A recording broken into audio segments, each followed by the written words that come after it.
explain the definition of an obedient wife. Does a wife have to agree? Does a wife have to agree with everything her husband says? میرا خیال یہ ہے کہ سوال کو الٹ دیا جائے اور یہ بتایا جائے کہ فرما بردار مرد کیسے پیدا ہو سکتے ہیں.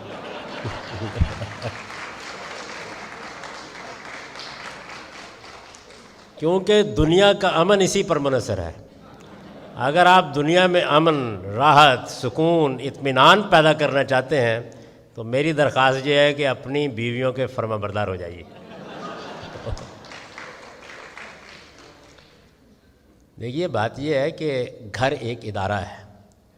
اللہ تعالیٰ گھر کو جب آپ شادی کرتے ہیں تو اس کو اس زاویے سے اللہ تعالیٰ نہیں دیکھتے کہ یہ ایک فرینڈشپ ہے جس کو آپ نے لیگلائز کر لیا ہے. یہ نہیں کہہ رہے ہو. یہ بہت اچھی طرح سمجھ لیجیے اور یہی غلط فہمی کا باعث بن رہا ہے. جب ہم شادی کا ارادہ کرتے ہیں تو اصل میں ہم آنے والی نسل کے لیے آغوش فراہم کر رہے ہوتے ہیں. کیوں؟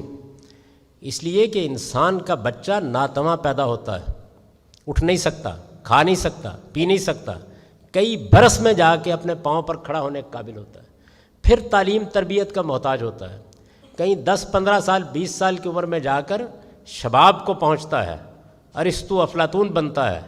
اس کے بعد کوئی 25-30 سال کے بعد کمر ٹیڑھی ہونی شروع ہو جاتی ہے اور پھر آہستہ آہستہ نوبت بعض اوقات وہ آ جاتی ہے جس کی تصویر قرآن نے کھینچی ہے، لِکَیْ یَعْلَمَ مِن بَعْدِ عِلْمٍ شَیْئًا.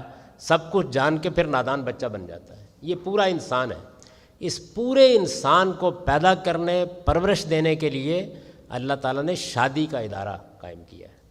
اس کے لیے یہ ضروری تھا کہ رشتے قائم کیے جاتے، رشتوں کا احترام پیدا کیا جاتا، اس ادارے کو وفا پر استوار کیا جاتا، بدکاری کو ممنوع قرار دیا جاتا. یہ سب کچھ ایک انسان کی پرورش کے لیے کیا گیا ہے. یہ عبث نہیں ہے. یعنی وہ گھر بنے جس میں ایک مرد و عورت فیصلہ کریں کہ وہ زندگی بھر کے لیے اکٹھے ہو رہے ہیں. وہ فیصلہ کریں کہ وہ اپنی ساری محبتیں، سارے تعلقات، سارے جنسی دائیات کو اس دائرے میں محدود کریں گے. وہ فیصلہ کریں کہ جب بچہ پیدا ہو جائے گا تو وہ ماں اور باپ کا فریضہ انجام دیں گے. وہ فیصلہ کریں کہ وہ اب اپنی راتیں جاگ کر بھی اس کی پرورش کریں گے. یہ بہت بڑا فیصلہ ہے. یہ جو ادارہ وجود میں آتا ہے، انسٹیٹیوشن بنتا ہے، اس میں اللہ تعالیٰ نے یہ فیصلہ کیا ہے کہ اس کی سربراہی کی ذمہ داری مرد پر ڈالی جائے. اور جیسے ہی ذمہ داری ڈالی ہے ایک دوسرا فیصلہ بھی کر دیا ہے کہ اب کما کے تم لاؤ گے، اخراجات تم پورے کرو گے، تمام ذمہ داری تم اٹھاؤ گے. یہ انسٹیٹیوشن کو سمجھ کر شادی کرنی چاہیے. یہ در حقیقت اس ادارے کا نام ہے. کوئی ادارہ کسی سربراہ کے بغیر نہیں چل سکتا.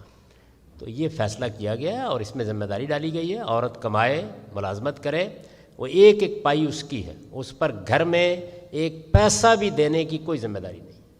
ذمہ داری نہیں ہے، اپنی مرضی سے آپ جو چاہے کریں. ذمہ داری مرد پر ڈال کے اس کو گھر کا سربراہ بنایا گیا ہے اور عورتوں سے یہ تقاضا کیا گیا ہے کہ اس ادارے کو خراب نہ کرو، اس میں سرکشی اختیار نہ کرو، اس میں موافقت پیدا کرو.